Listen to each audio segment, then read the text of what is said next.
Welcome to the Grappling Rewind podcast.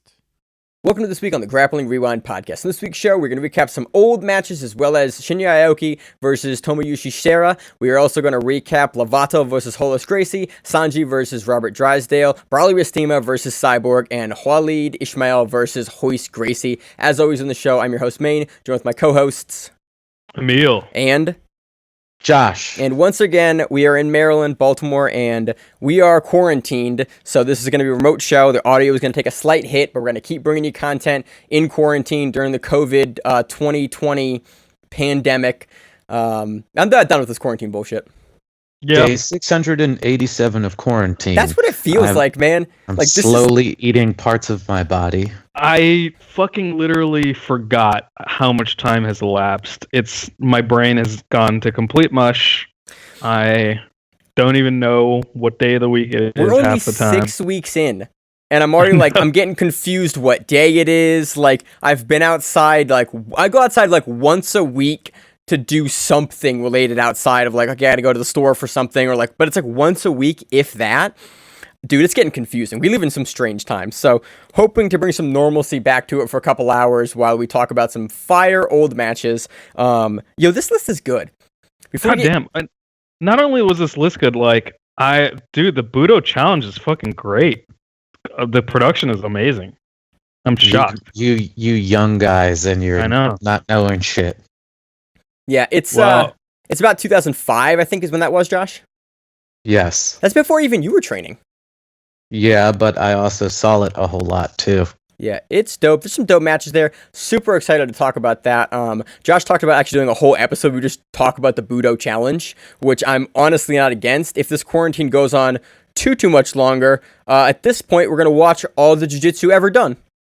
Yeah. So before we get brother. into the recaps, let's talk about a little bit of news. Where do you guys want to start with news? Wherever the little bit of news there is. Xande Gracie caught coronavirus, said that shit was whack, and to stay inside and stay safe because it's terrible. Yeah, like, we were just talking about this. Like, Xande is one of the few grapplers that came out and had, a nice level-headed response, to the coronavirus thing. And, dude, it's crazy to think about someone like Xande, who's, I think 38 or 39 or something like that. And he said that he got his ass whooped. Like, he could barely breathe. It's fucking crazy to think about. Few guys that have fucking taken down Xande and, add coronavirus to the list, man. Yeah, right? 10-8, dog. And, who is it? I think, Jordan Burroughs had, a post that was responsible, right? He's commending something I think first responders or something like that. There's been a bunch of people that are reasonable. There's been a bunch of people who are unreasonable too. I don't really want to talk about that. Look online. There's a lot of it right now. But yeah, I'm getting depressed. But I don't want to talk about news anymore because it's just no fun news. It's no one's giving away instructionals anymore. It's just shit. We're in for the long haul. This is still going on. Yeah, the instructionals thing lasted 2 weeks. It's gone. Dude, it's totally gone. I will laugh though. Bernardo has been on Reddit posting hilarious memes and photoshops of himself and stuff as he's been giving away more instructionals and more discount codes. And that has been making me laugh super hard. He just released "It is a huge honor for me" shirt. It's a picture of him with that text on it. And I was like, oh my god. I love these leaning into the meme. Yeah, Bernardo is phenomenal. I love Bernardo. Yeah. As long as, he's just hey, I'm cool with the somewhat of a mockery I'm already making of myself. But he's leaning it's into all it. in fun. I love that. What other news we got? Any other good news? I think we had two other pieces of news that were both one of them was funny, one of them was not funny. I forget what both of them are at this point. Okay, so oh yeah. Yep. So Gordon Ryan has announced a podcast that he's going to be doing interview style mostly, it sounds like. He was even soliciting who he should interview next on Instagram, and he had quite a few answers, including Galval throwing his own name into the hat. Yeah, and then Gordon shooting that down. Honestly, that'd be super. I would honestly be really interested in that interview. If they actually did it like legit, and it wasn't just like a pissing match between both of them, they actually like talked about jiu-jitsu, that would be a super enlightening interview to have both guys like talk about like competition prep and like what they're doing, what their plans are, and how they prepare. Like that would be a really interesting juxtaposition between both those guys. It's really cute that you think that they wouldn't have a pissing match, and I it don't wouldn't think just be them talking over each other and saying whose dick is bigger. It 100%. may be that. Again, that'd be fun to watch as well. Again, I just want to see him fight ADCC 2021. If that happens, I would love to see it. Any other good news? Any other? I mean, that's cool. I'm excited to see. It has been really funny to watch everyone start a podcast in the last 2 months. Well, ain't shit to do, Maine. I get it. And then I'm very curious to see what podcasts will remain after the great COVID purge. Everyone goes, this podcast shit is really, really hard to do long term. That's why we have a team of like, what do we have, like 7 or 8 guys in the Grappling Rewind to get everyone together to like be able to make a cohesive schedule to release on a weekly basis. So yeah, we'll see how long people can last. But yeah. But then again, there's some people who've been doing it for fucking years and years and years on their own. Yeah, I was on a podcast last night, Great Northeast podcast, and it had a bunch of other podcasters on there. It was a cool, big, like 2.5 hour show, just round robin talking about jiu-jitsu and like what we do on the Grappling Rewind, what other folks do. It was a lot of fun. Cool, very cool. I guess in less interesting or less cool news, Richie Martinez evidently got fined for trying to record in his gym.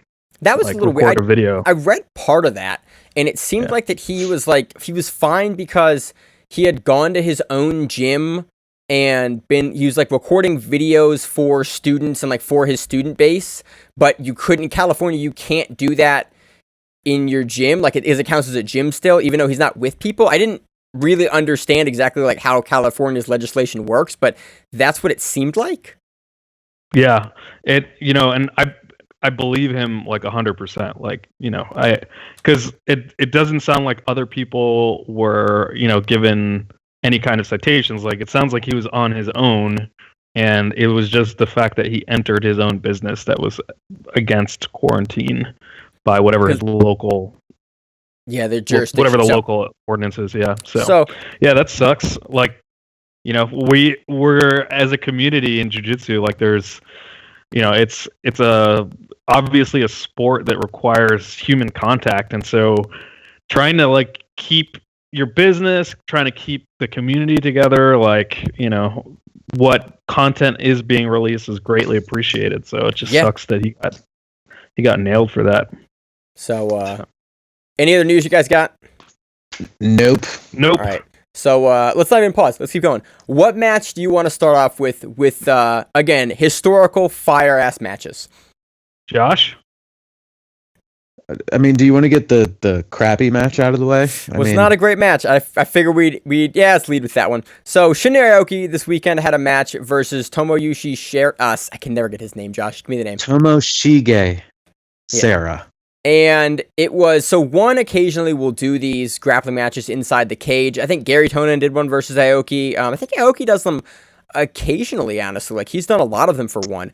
And they did this one in quarantine, and it was a little slower. It wasn't so great. That's an understatement. It was a lot of Aoki looking to pass Tomo's guard and pushing Tomo into the fence and pushing his face into the fence. And then Tomo at one point goes for a leg lock, and then Aoki returns back to the guard, and the match was a draw. Shit. How exciting. Well, let's get on to the fucking good shit then. Okay. Budo challenge. Okay, Emil wants to go Budo challenge. I'm cool with that. Okay. You want to end with the Wallid saga? Sure. All right. Yeah. So, Budo challenge. I'm totally unfamiliar with this promotion. I hadn't watched any of these matches before. This promotion is the shit, man. I thought the camera work was done amazing. by Rickson. Yeah.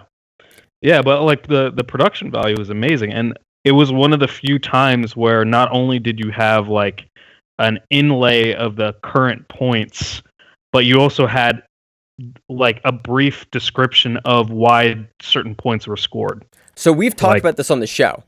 before. And I think this is one of the things that will help greatly people understand grappling. And like when Lovato did something, you saw like Lovato 3 points cross collar choke, and you're like, oh snap, that's why he got points. And so because Budo Challenge had such a weird like rule set in contemporary, rule sets, being able to watch, oh, why'd the guy get a negative point? Oh, he pulled guard. That makes sense. Oh, why'd he get 3 points? Oh, why'd he get 1 point? Oh, it's a sweep.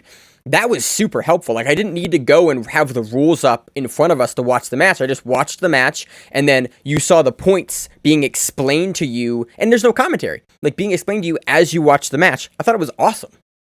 Yeah, it was a great way to watch it, and what an exciting match, too. What's interesting is, like, both for Rolles and Lovato, like, we saw a ton of high guard and, like also high guard from the side, almost like you're just about to enter an omoplata. Like both guys were throwing that up a lot. It definitely seemed like it was prevalent. Like I'm not sure where that stood in the meta. Maybe Josh, like you have a better feel for that, but that's definitely. That's like Lovato, especially then, and something that Lovato did, and something that Maine and my instructor Lee did, and something that I actually emulated a lot too, was that style of just like full guard to the, underhooking the leg and then starting to throw your legs up to omoplata and pulling across and sweeping on top with that. So that was actually like a big strategy from the closed guard, and it's something that like I still use today when it comes to closed guard work. And it works if the opponent is down on their knees or they stand up, because you have multiple ways to attack. What I loved about it, keep going, Emil. Go ahead, man. What I loved about it is the way it breaks the posture down, especially when you have guys that are like super long, like Lovato. If you get your legs above someone, you have a lot of like distance to get away from the person that's postured up in the guard, and you can pull them down really effectively, just kind of using gravity, because they're forced to hold you at this outright position on the tops of their shoulders, like the top of that lever point. And so it's a really effective way to sort of attritively just sort of pull a guy down and make him use a lot of energy to maintain posture. Then when they push away, you can start isolating and turning, and like gives you a lot of options. I'm a huge fan of the way that Lovato uses the high guard here, and it's cool to watch even 15 years ago it being implemented like this. Yeah, and just talking more about kind of like the flow of this match and what we saw in terms of what was being implemented. Maine, I think you put it best. Like this, like watching this kind of older school jiu-jitsu is like really interesting, because I feel like and these guys are known for it, but they were really into the judo and like wrestling aspects of it as well. And even the sweeps were from like these like scramble dogfighty positions. Like we saw a whizzer sweep at one point, and we saw like a knee pick double leg from the knees, so it felt like an awesome scrap. What I love this match for is you saw a lot of like no one at any point just wanted to hold the closed guard and do their one thing. There was a lot of dynamism from both players, and you saw both looking for passes, both looking for sweeps. Like no person just settled into a position and was like not trying to do anything there. Also, the rules are really interesting. Sweeps, passes, 1 point. I thought that was really interesting as well. Submission attempts were 3 points, and that was, I feel like they would award points for those, like when people started just getting like the grips for the setup for the submission. They were really quick to give those. I'm not sure I hated that either, because if a guy starts to set up something, and because again, everything we saw here for all the matches in Budo Challenge, everything that was being set up did not look like it was a fake setup. It looked like it was like, look, I'm going to try to finish you if you let me finish you with this. There wasn't any of that, like, maybe it's real, maybe it's not, maybe it's fake. It was like, I'm trying to finish you with the cross collar. I'm going to get points for the cross collar. I like that. In all honesty, like, giving points for submission attempts, I'm the more jiu-jitsu we watch, the more I lean towards it, because you're trying to submit the opponent. Every other positional change you get, you're awarded points, but not giving points for something that potentially end the match, I don't necessarily think it shouldn't be a points-worthy attack. I agree with you I just don't think it should be 3 times a sweep in terms of like the amount of points given. But otherwise, yeah, I think awarding points for submissions is fucking great. So Josh, what do you think about this? One, I don't think we clearly said who this match was at first. It being Rafael Lovato Jr. versus Rolles Gracie Jr. Again, echoing a lot of main statements, it was like a very dynamic match. There wasn't a lot of waiting around, but the way and the rounds were also very short. They were 3-minute rounds. Once Lovato really got his engines going in the second round, he just like started moving, and once he passed guard and started setting up the lapel underneath to start the Bravo choke, it was just in there like swimwear, honestly. And the clock ran out, but I think they were running the clock even though they had paused it when they drug them in bounds a couple of times, which is why I think they didn't stop the match while he was trying to finish it. Yeah. It was that was a deep ass choke. So yeah, it sets up the Bravo from top side and then just sinks in that like Bravo assisted cross collar. It was fucking awesome. We talk about rules a ton, but I kind of want to go back to like Lovato ends the match 10-0.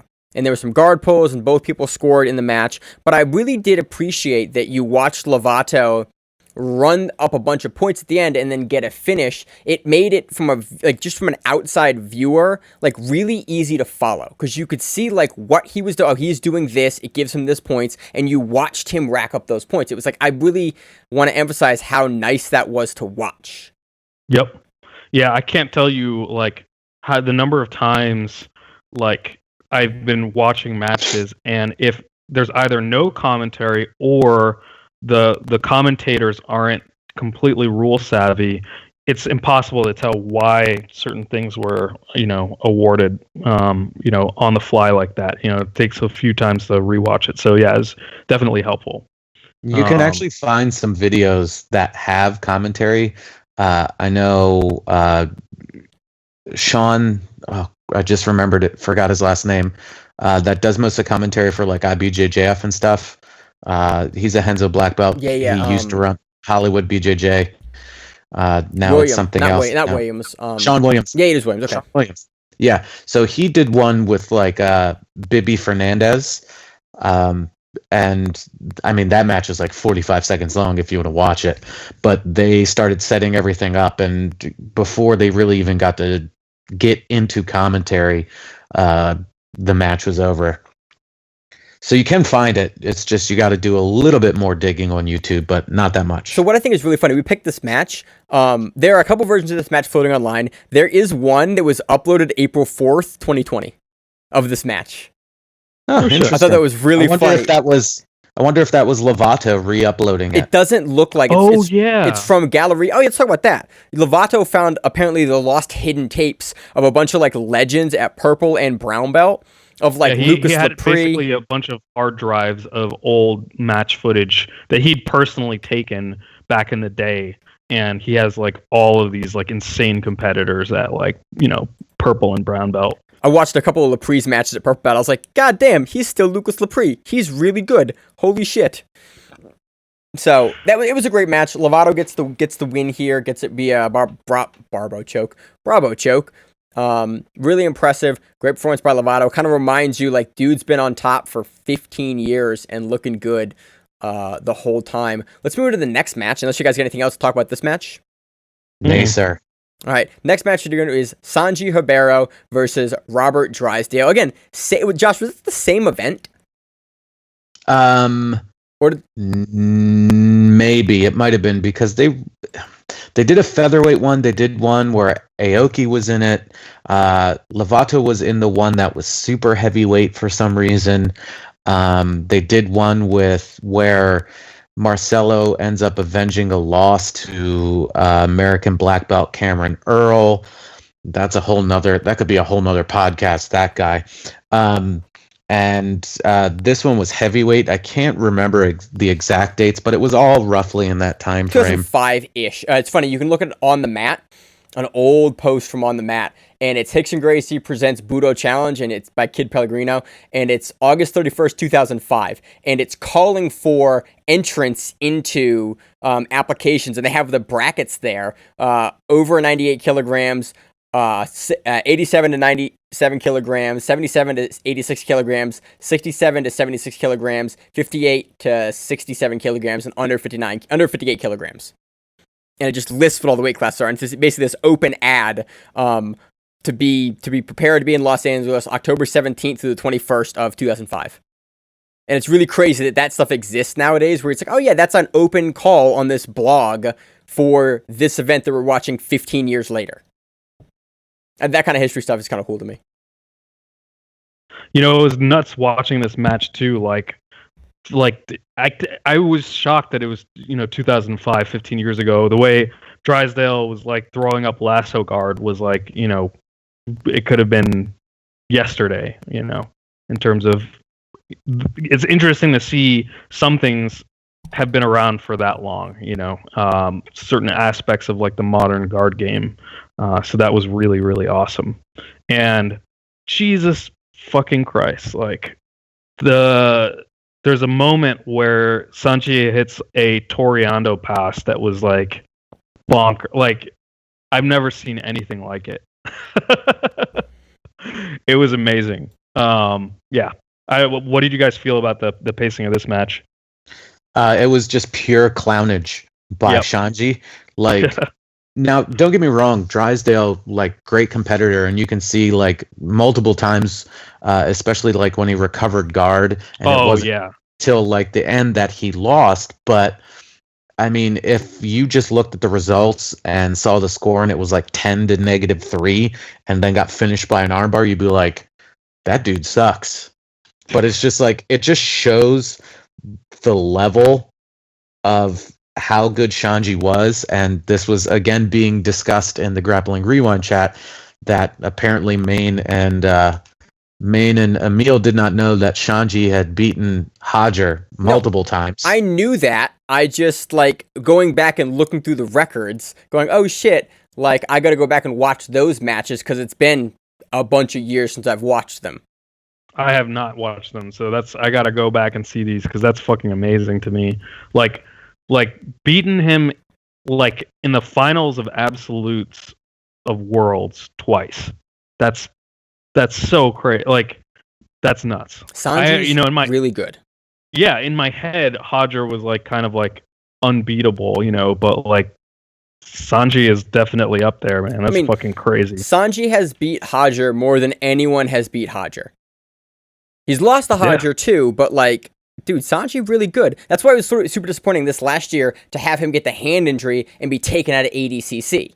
Because like, him and his brother have more ADCC appearances than anyone else. I think Xande alone has like 20 ADCC matches or something. Doesn't surprise me, man.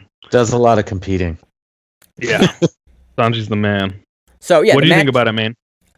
It was a fun match. It was good. Like I love matches from this era when you have guys that were on the top, because the pacing of the match I feel like is different. And I could be looking at it like retrospectively. I like that you see a lot less of just holding of the guard. Like both people are active.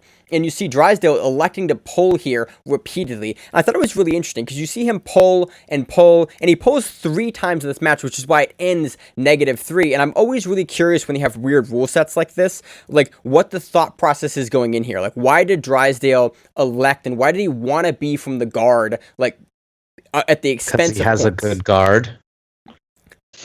Like he has a good guard. It's just you ran into Xande, who doesn't give a shit and has great guard passing and is a monster. Like, even the setup to the end where he was looking for that collar choke and then immediately transitioned when Drysdale put his arms up and went right for the armbar. I was like, that's textbook jiu-jitsu at its finest. Yep. Yeah, it was super efficient, I love that he's pressuring over and then he gets him up and then he just lifts over and makes the giant step, like not the day one step, but it's the move that you learn. It's that fundamental jiu-jitsu, and it's against a guy like Robert Drysdale. And it's funny, they both look so much younger here. Like I forgot Xande for most of his career had hair. And it's just so funny. Like, Yeah, oh shit, Maine. that's Sanji. That what happens with age sometimes. You lose your hair and you don't look good when you have this weird like Vegeta widow's peak, and you eventually just shave your head because you look like a clown. Isn't that what you did, Josh? My widow peak had nothing to do with it. The top of my head just stopped growing hair, and I would have just had the old man haircut. So I just shaved it so I wouldn't look like a complete tool. That was a good choice. So yeah, super impressive match from Sanji. It's a fun match. Again, both these matches are like under 10 minutes long. They're quick. Yeah. I enjoy that. Like Emil and I think you, Josh, too, we all kind of prefer shorter matches because we think it pushes the action, and that's on display here. It's a really fun fortunately, match. I think these guys were just like, they were pushing the match themselves. There was, I have a feeling that you could give any of these guys 10-minute matches and they would still push the pace back. I back love in the long day. matches. Love them, but these guys weren't fucking around. They were like, hey, let's go in and let's get some submissions. Yep. And So- Sanji gets the armbar finish over Drysdale at the end. It was a fucking great match. Definitely go and check it out. It was a lot of fun. All right, let's go to the next match. Roberto Cyborg Cyborg? Abreu versus Braulio Estima at the World Championship Finals in, what year is this, Josh? 2006. Okay. So the video is funny. The video is from 2007 online. And it is in the YouTube. It is in the 4.3, the old like square YouTube player. And it's actually from a Fight Sport account. It's funny too, like this match, like when I thought I was looking at the wrong match for the longest time because I was like, oh, this video is like 3.5 minutes long. Like this isn't the right. It's 2.5 minutes long. Sorry, 2.5 minutes long, exactly. And it like involved Cyborg pulling half and like getting a brutal crossface from Braulio, and I was like, I don't understand. Like this must be the wrong match. And no, I was dead fucking wrong. It's just the tornado sweep is I don't understand it. It is like sorcery to me. It's just like at one moment Cyborg is getting crushed, and on the next he goes directly into an armbar from a sweep. What I loved about him getting crushed, though, is so Cyborg pulls half, and then immediately Estima goes, and like nails him down. But Cyborg's able to like keep pressure on the outside leg to keep Braulio from passing, and then he loops under Braulio's leg. And he doesn't. The interesting thing is, if you go back and watch it, he initially goes for that far leg grip. It's like Cyborg completely doesn't address like Braulio's arm. It's like he doesn't care at all. He knows that like if he gets that grip like well enough, he's gonna hit his sweep. That's the thing that blows my mind. Like, well, this is the thing. Like that's Cyborg's first world as a black belt, right? And I forgot about that. You're going against Braulio, who, what was it? 2 years prior was world champion, was runner up the year before, and now it's like, oh well, who's this clown? And then all of a sudden he's in half guard, gets out of that head and arm sort of choke, starts loading him up on the leg, kicks the free leg forward and launches him, and goes directly to the top and starts attacking. yeah. The coolest thing in this match, again, the sweep is awesome, and it's pretty legendary, and you've probably seen a gif of it over the years. But I love that Cyborg is in the bottom of half guard, and at one point, he has Braulio's close side leg that's not in half guard, and Braulio is putting a mean crossface into Cyborg, and Cyborg reaches over the leg that is underhooking Estima's leg and reaches through all the way and grabs the same side collar and pulls Estima like off of him with that grip that is underhooking Estima's leg. Like that is a crazy display of strength to hold someone's leg in one arm and then reach over and grab a collar grip. It was just like, it was a crazy sequence. And truly, this entire match is one sequence, basically. The entire video is 2.5 minutes long. Yep. It's just crazy. It's like, how often do you see a guy pull, He goes, he kind of gets smashed for a second. He gets the grip he wants. He tornado sweeps up to the top and finishes an armbar. Like, this was 15 years ago, and Cyborg's still doing it, still winning, still beating top-level competition. I think Cyborg at this point has probably faced 3 different generations of black belt. Dude, he fucking tornado swept Hulk in Nogi. Like, fucking, like, what, like a couple months ago? Kasai, Like, right? That was Kasai? yeah, Kasai. Yeah. Like, That could have been 10 years ago for all I know. Time is such a Time is weird meaningless. abstract right now. yeah. Dude, I thought it was Thursday earlier today. Literally, I thought it was Thursday. I was like, yeah, it's Thursday, like one more day of the weekend. I'm like, nope, it is Monday. We do the podcast tonight.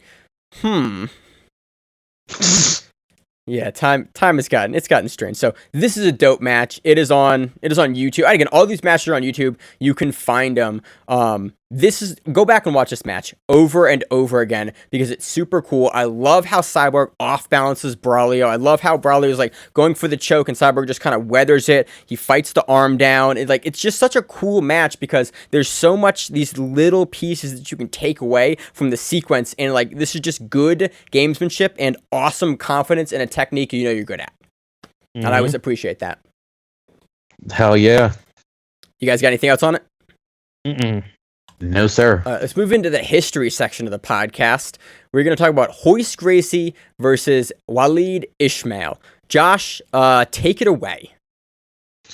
Well, let's go back and talk about the beef between Gracie Baja, or the Gracies from, that side of the family, and Carlson Gracie. Carlson Gracie was a short, kind of hefty dude that gave no shits about any of the Gracie diet or any of that stuff like that. He was, dude, I fucking loved that dude. He was not about smoothness. He was about in-your-face, smashy jiu-jitsu, and it was awesome. Was Carlson the one that ended up in Chicago? Yes. Okay. All right. Yeah. Yeah. Everyone in okay. And then his son took over. Makes Yes. a lot of sense because that school has a reputation to this day of being like Smash Mouth and stuff. Oh yeah. All Carlson schools are have been known for being Smash Mouth. Hell And, yeah. A lot of people, I think technically Cyborg came from that lineage. You had Wallid, you had Zemario Sperry. There's a ton of Carlson dudes, and there was always beef going on between the Gracie, regular Gracie lineage, whatever you want to call it, and Carlson, because they were those were the badasses. You had Ricardo Arona and guys like that, good, strong jiu-jitsu guys that were not about fancy shit. They were about smashing you and making you hate life. So, getting back to the point at hand, Wallid had taken umbrage with a lot of the Gracies, had ended up beating Half Gracie in a 10-minute match. They weren't too stoked on that, so Renzo went to go against him, but instead they changed the rules this time and they went, you know what? An hour-long match. So Renzo and Wallid had an hour-long match, which you can also find on YouTube, and Wallid wins by points. And thus brings us to Royce, the guy that was going to be returning to MMA. This was right before the change of the millennia, 1999. This was going to be a warm-up. And they picked Wallid because when Wallid was fighting in Japan and whatnot, and in America... In MMA, not in jiu-jitsu at this point. In MMA. Yeah. He never factored in jet lag. Ever. So would get to the place a couple days ahead of time and then be exhausted and worn out and lose, hence why he lost to Xande Gracie in Pride, because he just gassed out. And they figured, Wallid isn't very good with cardio, so let's set up a no time limit sub only match with Royce and Wallid, and this will let Royce get a tune-up match before he comes back to MMA, etc., etc. Thusly, you have this giant match, which looks to be in front of like a stadium full of people. Yeah, it looks fucking packed. I always forget. I watch this match probably once every year or so, and every time I always forget how giant the matted arena is. Like, this is hands down one of the biggest matted arenas I have seen, especially from this era. Like, the entire thing is puzzle mats. It's gigantic. I think it was like an entire tournament, and they were like, all right, here's the special event. And they had, those two on there. And you had Royce in like the old school Gracie looking gi that was like high waters and stuff like that. And then you had Wallid looking like a NASCAR driver with 18 billion sponsor patches on. Dude, yeah. I still love to this day, the Wallid bad boy gi is one of my favorite gis. Like, I just love, and he has the patch on the knee and like the bad boy. He has like 3 different bad boy logos on him. Like, that is such an iconic gi. I love it. Every time I watch this match, I get like little goosebumps because Wallid is like real stocky in this match. And the way that the gi is cut, it just always makes me go, I want that gi really bad. Oh, absolutely. Absolutely. Anyway, this match starts off and it is on the feet, and you see Royce trying to use a little judo, trying to, post his leg, do a little foot sweep, take him over, etc., etc. You have Wallid shooting in a couple of times, and then he goes to shoot, and you get sort of this like half-hearted harai, maybe Uchimata type thing. Not 100% sure. Like, I can't remember if it was really like in between the legs or outside of the leg. It's basically a counter. So Wallid goes to grab the leg. Royce has basically snapped them both down and they're both on their knees. And Wallid continues to drive forward and grabs the outside of Royce's leg, looking for like a single leg or like a dump over or something like that. And Royce kind of gets up like he's going to be taken over by Wallid, and then he reverses it with sort of like an inside Uchimata. But it's like a turnover, like variation of the Uchimata from the knees. It's actually like a really good like transition. It's good gamesmanship to reverse what was going to be a losing position for Royce back into a top position. Yeah, so Wallid kind of survives that little, I might be on the bottom, and starts to come up and actually gets kind of trapped in crucifix. And from there, he's driving and grinding. You can see he's like a bulldog. He's just like hard nosed, pushing in, just trying to get on top. And finally, he peeks out the back door and comes to back turtle. From here, like, it's all downhill. Wallid jumps up and almost gets like tilted forward from the back, and then hunkers down, and then goes for my favorite choke in the world, my favorite thing that Wallid ever talks about. No bullshit. Like, he clock chokes Rolles Gracie. He sets into it the up. Next fucking lifetime. Jesus Did you Christ. see like his like, arms he was shaking? perpendicular? Like, no joke, he goes all the way up and around, and Royce goes, I can roll over and get out of this. And Royce lays flat, like goes to his back, and Wallid holds on. He's like, you're not getting away, motherfucker.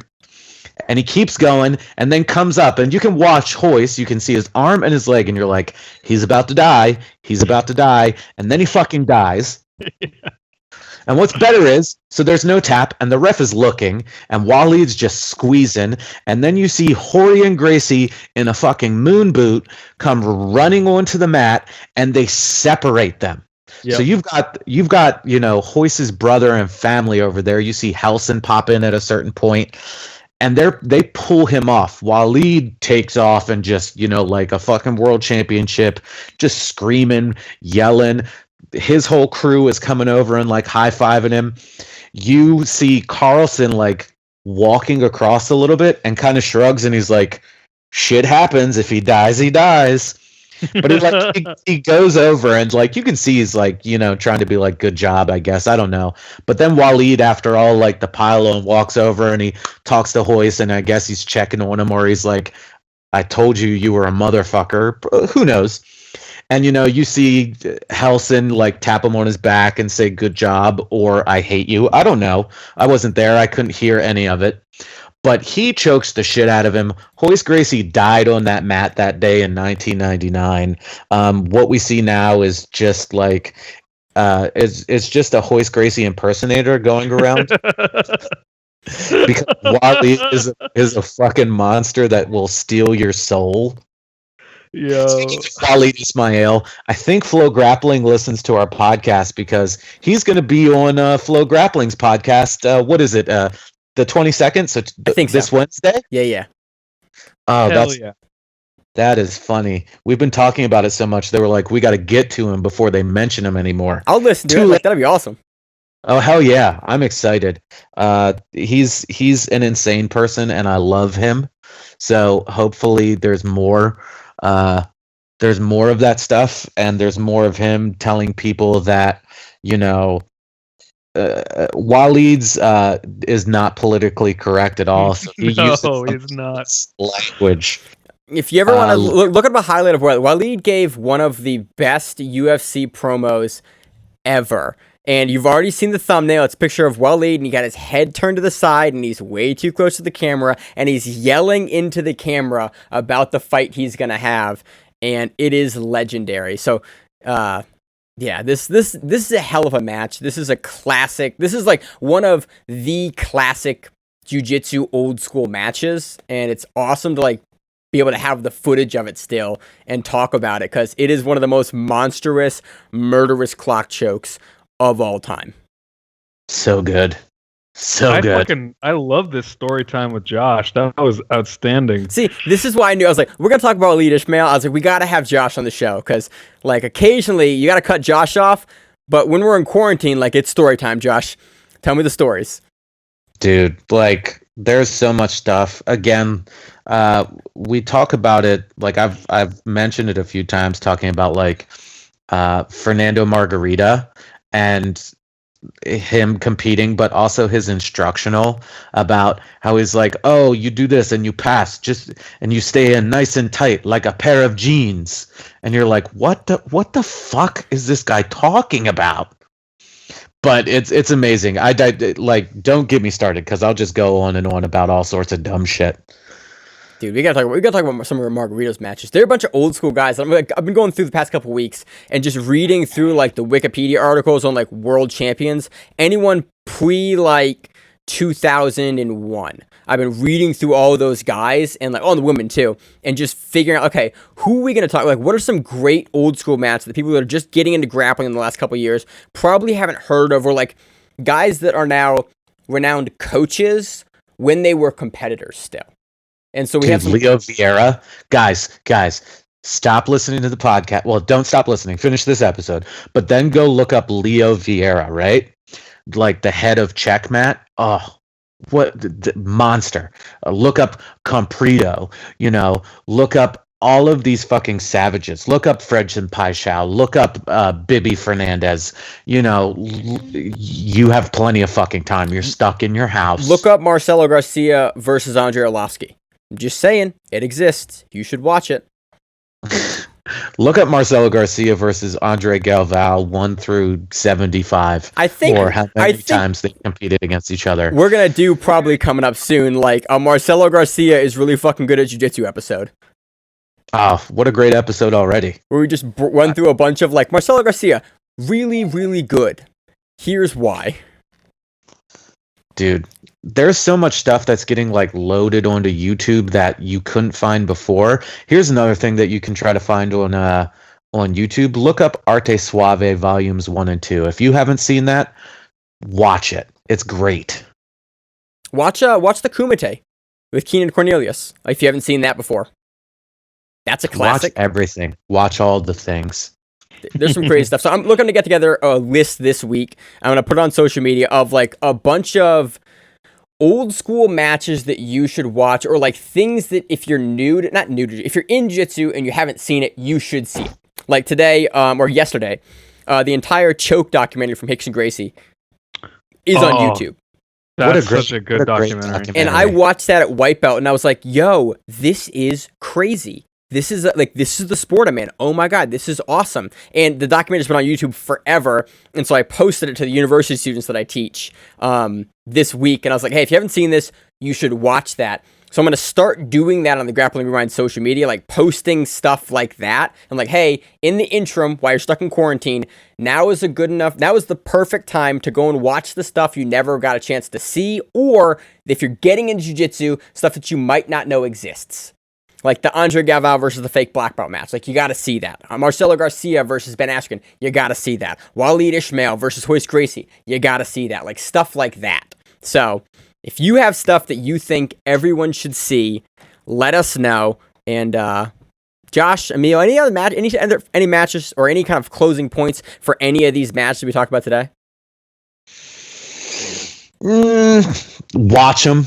They're enjoyable. It's not going to take up that much of your time. Like, we just covered, you can skip the Aoki match, but we just gave you four other matches, and all of that will take less than half an hour to watch. Yeah, I think the longest video is like maybe 7 minutes or something like that. Yeah, I think Sanji versus the Lovato video is slightly longer than the Shanji video. And then, like, it's between the Lovato video and the Wallid video, honestly. And part of the Wallid video might just be, like, lead up because there's some other introduction of the 8 billion times it's been uploaded. Yeah, so most of the Wallid video, about 3.5 minutes of the 10-minute video, is Wallid dancing and celebrating and getting on the mic and talking that shit. Over unconscious toys. Oh, yeah, man. That's a good portion of that match. So, yeah, you can probably watch all of these in less than 25 minutes. They're worth your time. They are really cool matches. If you want to watch them as like a fan and just sitting back and watch them, they're fun to watch. If you want to actually go back and watch and look at some of the technique, they're all actually really good technical matches too. And think about, especially the Budo challenge matches, those are 15 years ago. There's a lot of stuff that looks really, really similar to what a lot of the top guys are doing nowadays. And so I think Zach said it probably, 3 or 4 weeks ago on the show, like, there's stuff that we have kind of forgotten about that you can probably get in these matches. Like, oh yeah, somebody's already figured out a counter or an answer to this. It's probably in the old footage somewhere. So use the time, go and find it. What else you guys got? I think that does it for the matches. We can go to the outro section where we just kind of bullshit about next week. Let's bullshit then. Yeah, I'm loving the historical retrospective. It's putting a lot of good context in this stuff. It's like a lot of fun too, because it forces me to go back and look at a bunch of old shit. It's like, man, that was a really good match. Like stuff that I got super into as white belt. So like guys matches that I found at white belt that made me a fan, like even to today. Like the Wallid versus Royce match. I remember seeing this at white belt and going, this is a crazy match. Who is this Wallid guy? He beat Royce. I know Royce from the UFC. And you got on this giant YouTube and Wikipedia rabbit hole. I think, Emil, you were talking about going down a rabbit hole this week. Oh, yeah, with Marcelo. Jesus. So what happened was, like, after watching the Cyborg match, YouTube auto-populated, and it was, like, Cyborg versus Marcelo. And I was like, well, now I have to watch, I can't not fucking watch that match. And she, like, fucking Christ, man. Like, Marcelo, dude, his single leg X. I can't believe that he was able to do that. And then, like, it got me looking at some of the other things. And, like, Marcelo is here having wins over a bunch of, like, champions at the 99 kilogram level, like, huge guys. So, I'm forever going to be amazed by Marcelo. He's incredible. Have you ever trained with him? I have not. Oh, man, you missed out. Yeah, I know. I've only ever seen him live in person one time, and it was at Nogi Pans in New York in 2016. And my big takeaway was he is not as tall as I thought he was. He's also not as small as I thought he was, and he has giant legs. Yeah. And like underratedly massive like thighs. Yeah. Yeah.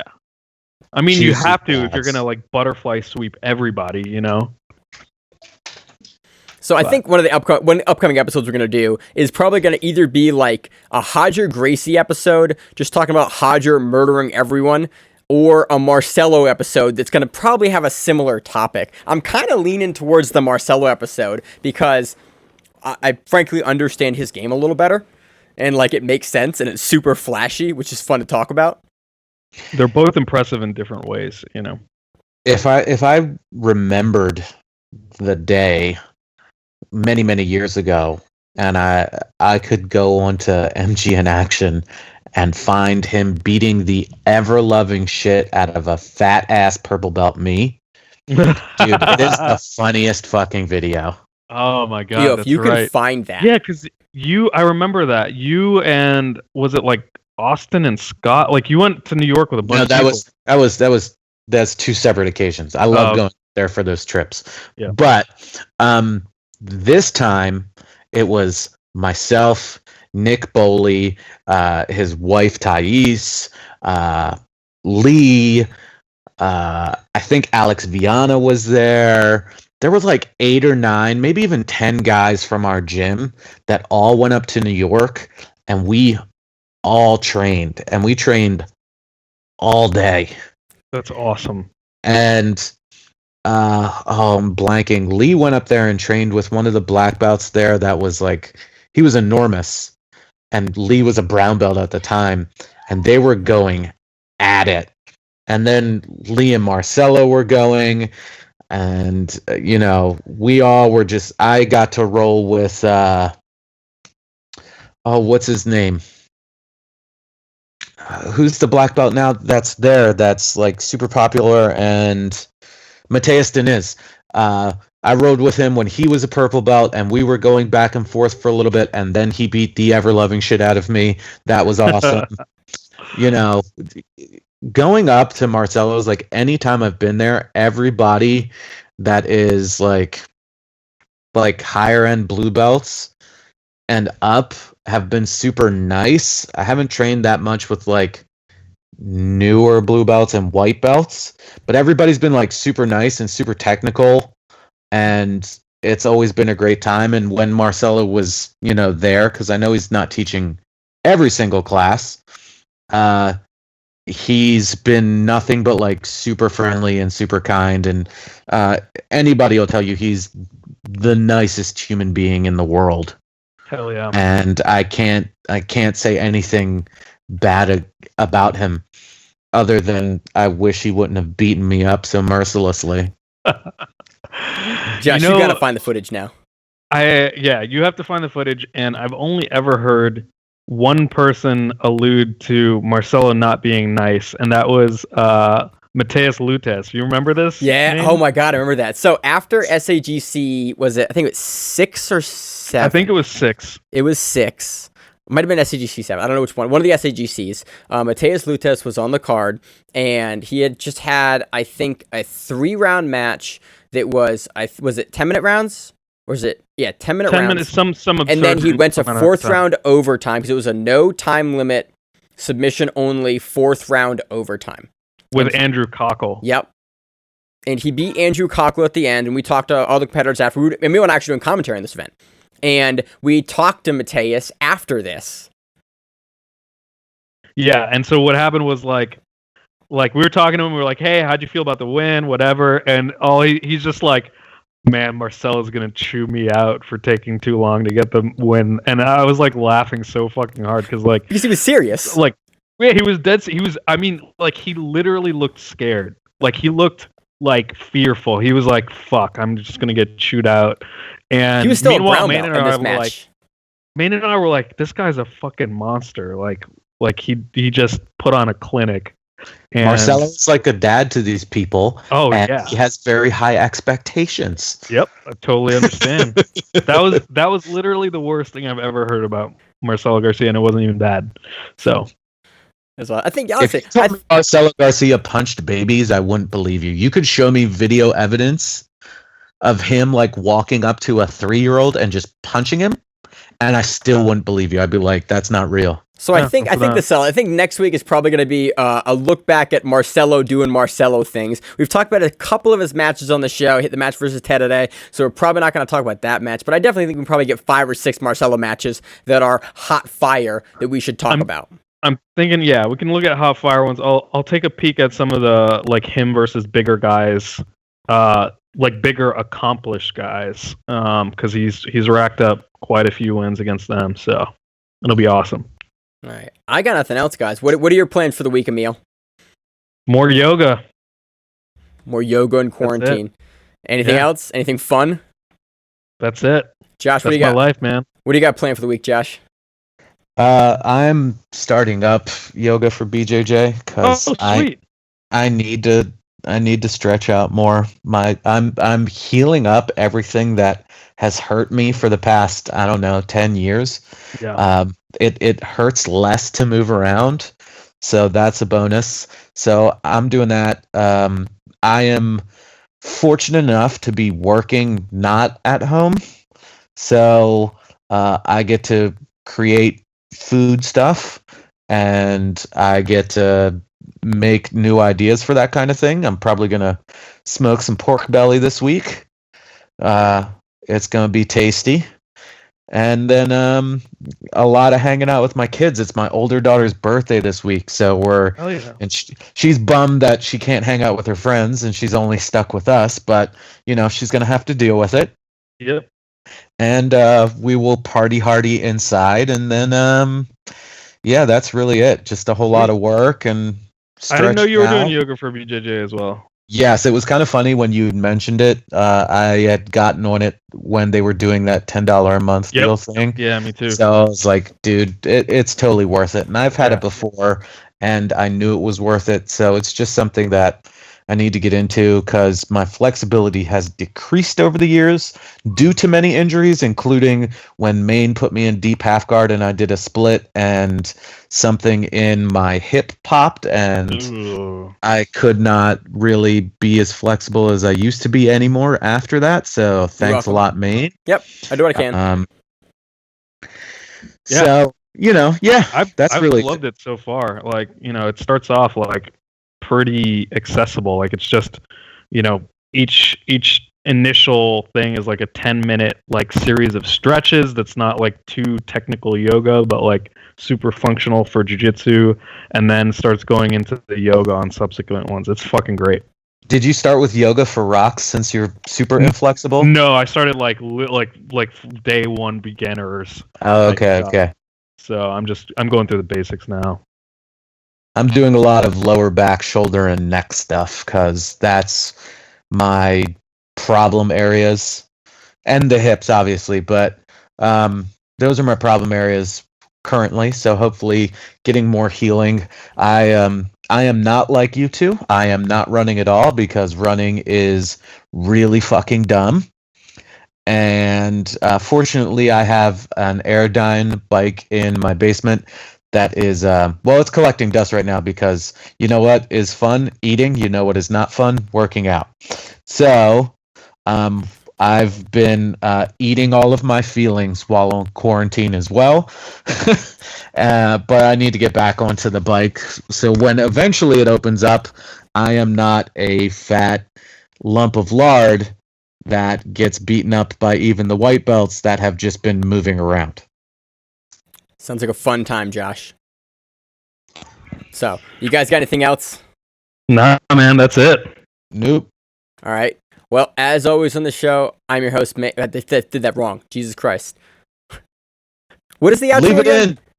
Oh my No, god. that's as always. As always on the show, I am your host, Maine, joined with my co-host, Emil. and my other co-host, Josh. and we are the Grappling Rewind. We will see you on the mats eventually whenever we get back to it. If you like the show, please consider sharing it on Facebook with the folks at your gym. It's the best way that we grow the show, and we really appreciate it. You can reach out to us on email. We also have Instagram, we have Facebook, we have Twitter, we have Google+. Until that shuts down. We have a website. If you have an event you would like to have us cover, please let us know.